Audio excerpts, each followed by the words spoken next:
So recently, a TikToker named Chloe Ferrero made a video starting off by saying that she doesn't think antidepressants should be as normalized as they are. Boomer take that I have is that we should not normalize medication. So this is no hate to this creator, but this is such an irresponsible conversation.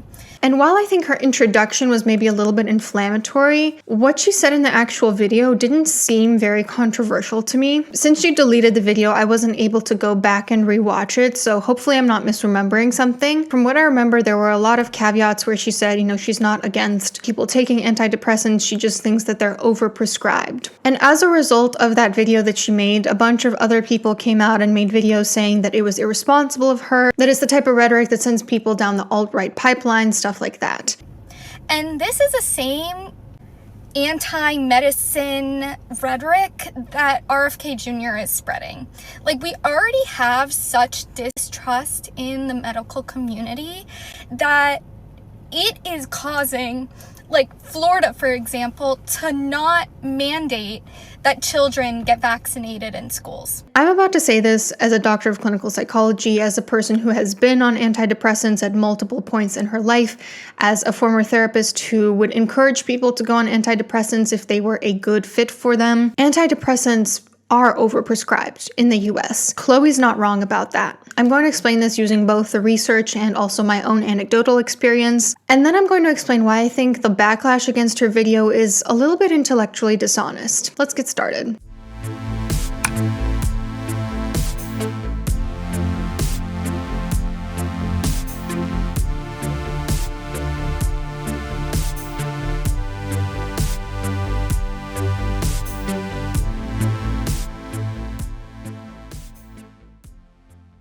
So before you guys start to twist my words, please listen very carefully to what I'm about to say, because unlike Chloe, I'm not going to be bullied into deleting this video. Antidepressants have saved lives. Antidepressants do work for some people. Psychotherapy and medication management is often the strongest combination for getting people symptom relief. The use of antidepressants should not be stigmatized.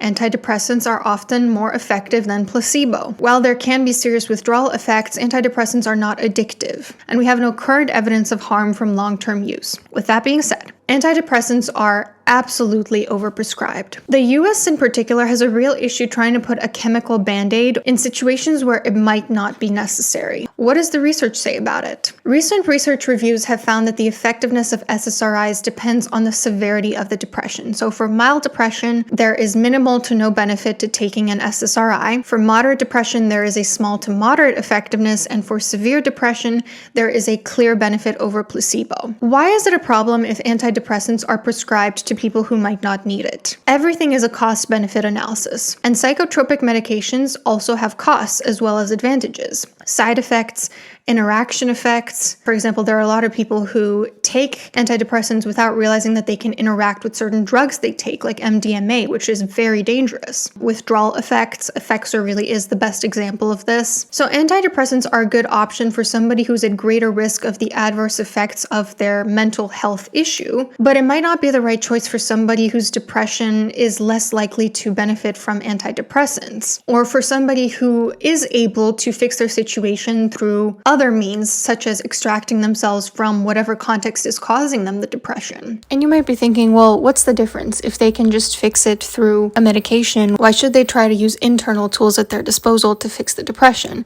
Well, you never know what might happen. For example, when the war in Ukraine broke out, I literally know people whose family members died as a result of not having access to certain medications. Generally speaking, if you can fix things intrinsically without relying on any external tools, it's a good idea to do so. As of 2023, there are about 30 million adults on antidepressants, and I find it difficult to believe that antidepressants are the right choice for all 30 million of those people. If antidepressants were prescribed more cautiously, more aligned with what the research actually says about this, how might that look? It might look more like the UK NICE guidelines, which recommend that for mild depression, non-drug interventions should be the first line of treatment, and antidepressants should be offered for moderate to severe depression that has been resistant to talk therapy. But unfortunately, because psychiatry and talk therapy are two different fields, if you go to a psychiatrist, they're probably just going to prescribe you a med. They're not going to focus so much on, have you been to talk therapy before? Have you tried other things? They're just going to do what they're there to help you do. Like, I completely understand. If I were a psychiatrist, I'd probably be doing the same thing. But if psychiatrists were to be more aligned with the research, then every single one of them would first assess the severity of your depression, encourage you to seek therapy first. It is remarkably easy to be prescribed an antidepressant in the United States. I know because I experienced it.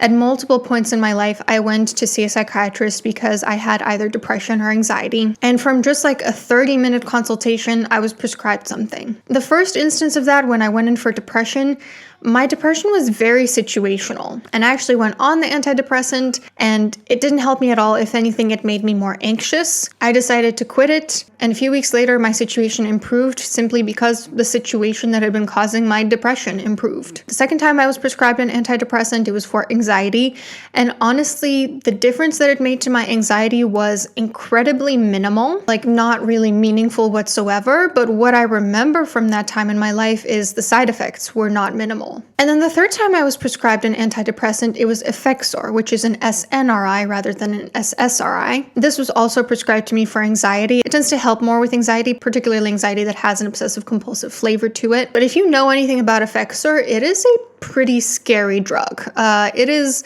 one of the most intense antidepressants that can be prescribed to a person because the withdrawal effects are so intense. A lot of people often describe staying on it for decades and decades because they just cannot overcome the withdrawal of getting off of it. And a lot of people also describe if they don't take it at exactly the same hour, for example, they get brain zaps, which are incredibly uncomfortable and scary. Not everyone, of course. There are a lot of people for whom Effexor has been life-changing and has really improved their quality of life. But there are also a lot of people who talk about how Effexor has basically trapped them into a lifetime of using it. And at the time when I was prescribed this, I was pressured by my therapist to take it. And when I confronted her about the side effects and the withdrawal that I'd read about, she straight up gaslighted me. She said, "No, I've never heard of that. That's not a thing." And like, to be fair, I don't think she did this out of malice. I think that she did this because she genuinely hadn't heard about this happening. But that's why it's so important to stay up to date on the treatments that you are encouraging your clients to go on. And that's also why you shouldn't push your clients into taking certain medications that they're not comfortable with, especially if you don't know what you're pushing them into. When I was prescribed Effexor, I took it one day and immediately I just felt a sense of regret. And I said, this doesn't feel right. I don't want to do this.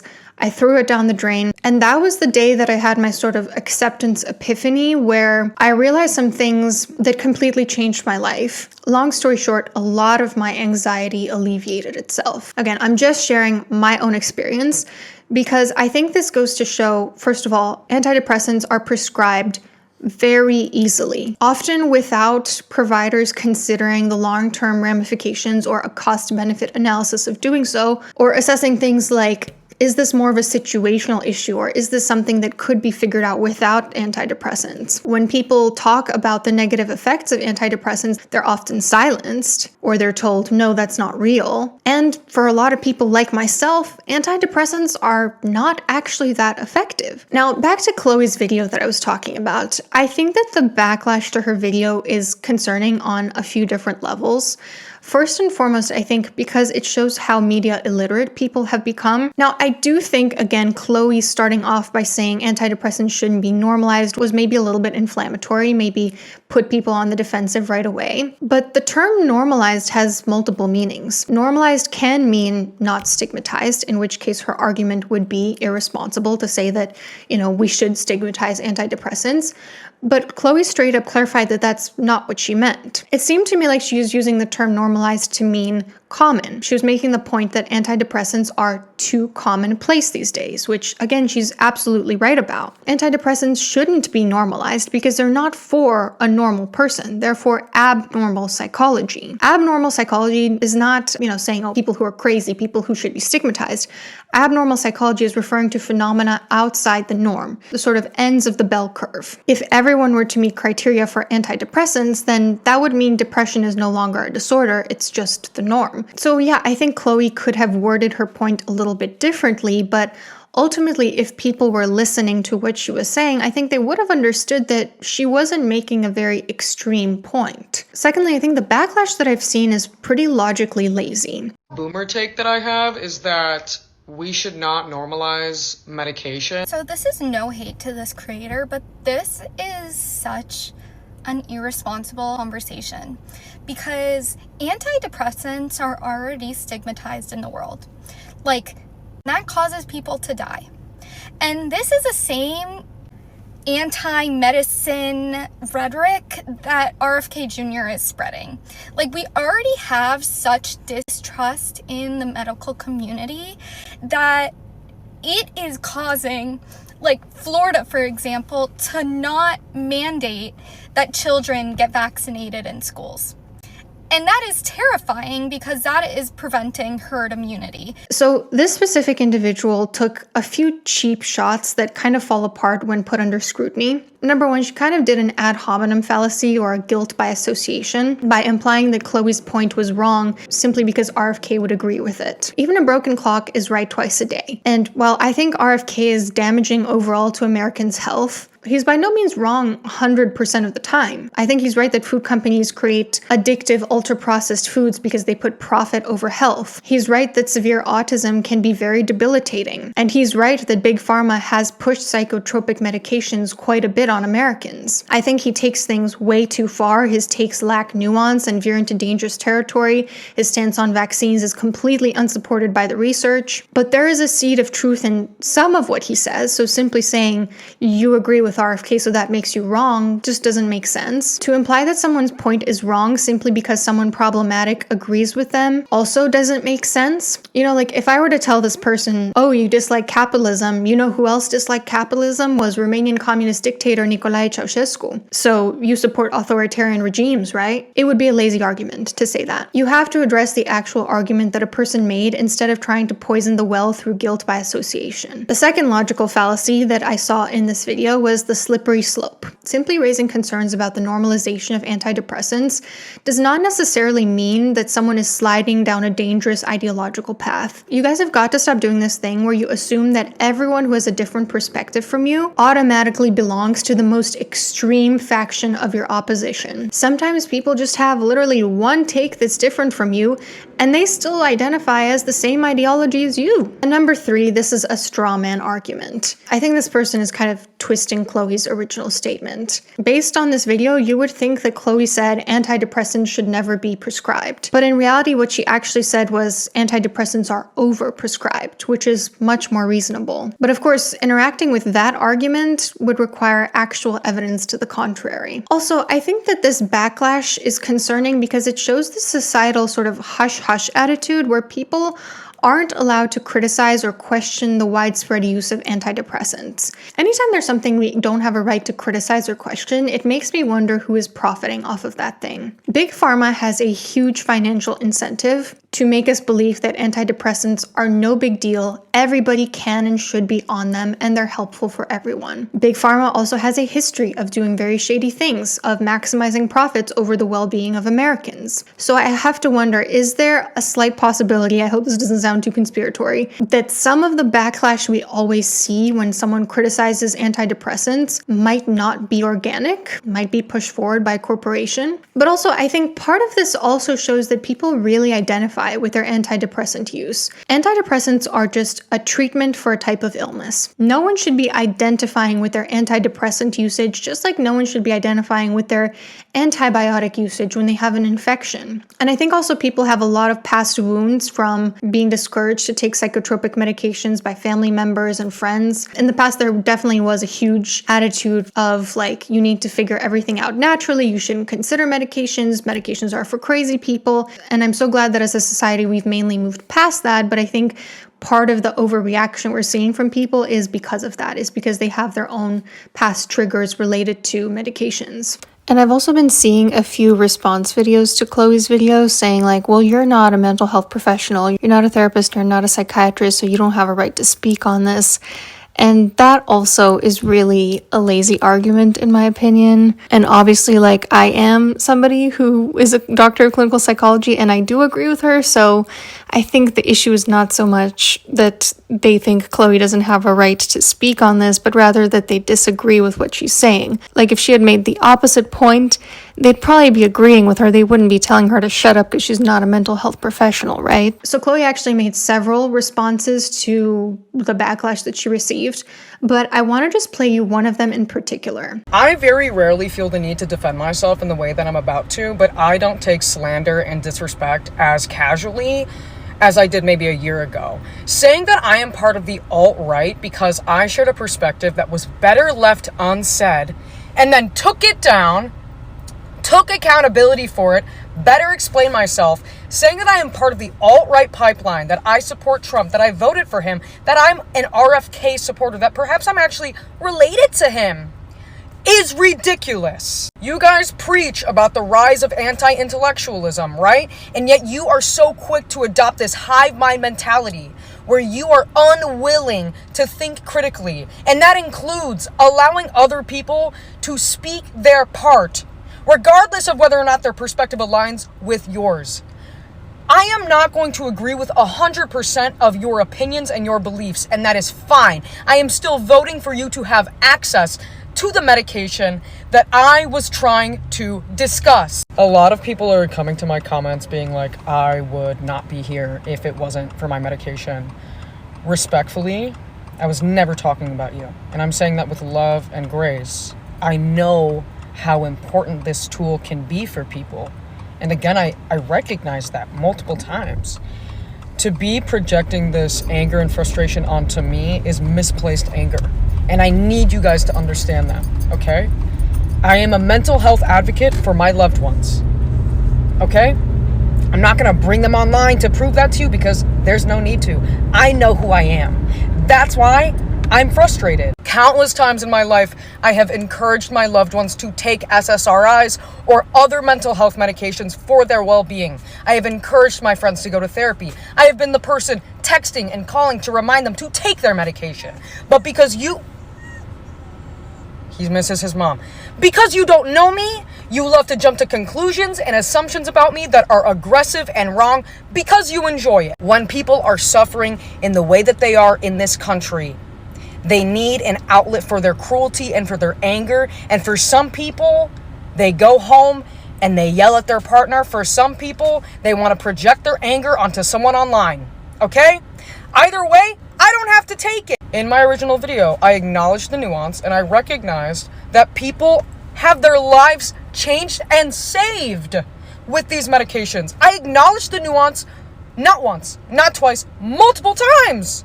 Multiple times. But you are clipping what I am saying, running with it, and criticizing aspects of me that you have no clue about because you enjoy it. At the end of the day, if you care so much about the mental well-being of others, if you preach so much about mental health and yet you bully people relentlessly online, you do not have grounding.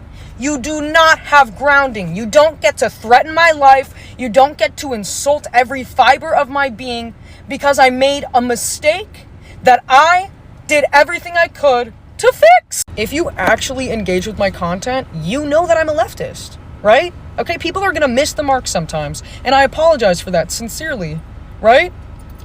But again, even if I miss the mark, that does not mean that you get to be ridiculous towards me. That does not mean that you get to lie about my image online, make incredibly ridiculous assumptions. I have dealt with this too many times to be chill about it, and I don't have to be chill about it. You guys have no idea what kind of stuff that I have struggled with in terms of my mental health. That is why I shared my perspective, because I do think that my experience is valuable, it is worth sharing, and yet I still understand that I was wrong, and I apologize. What else do you want? What I found interesting about this video was that Chloe felt the need to sort of clear the air that she's not a Trump supporter, she's not alt-right, she's not an RFK supporter. Because again, those were sort of the implications that she was getting, that because she dared to criticize the widespread use of antidepressants, she must be going down a dangerous ideological path. Or at the very least, she's promoting something that could send people down a dangerous ideological path. It really speaks to how much in an echo chamber a lot of people live. live, that they think everyone must 100% agree with me all of the time. Otherwise, they're a dangerous radical. And then inevitably, when content creators do come out and say, hey, I'm actually not what you're accusing me of being, people also don't like that. Like, it's never enough. It's ultimately what they want. They want to make sort of like character assassinations that will force that person to defend themselves so that then they can say, whoa, you're so defensive, like there must have been truth to what I said. And I've seen this not with just Chloe, not with just myself. I've seen it with like so many content creators lately. It's really concerning. People can disagree with you or like have one take that you think is a bad take, and it doesn't necessarily mean that they're an extremist. Extremists typically have really bad takes across the board, and it's perfectly okay to disagree with somebody on a couple things. But yeah, that's what I thought about this whole thing. Let me know what you thought about it. I know there's a lot of nuance to this topic, but I just kind of felt the need to defend Chloe's point here because, again, like it makes me wonder a little bit when somebody tries to silence questioning something that is such a huge industry. Yeah, it makes me wonder. See you soon and take care.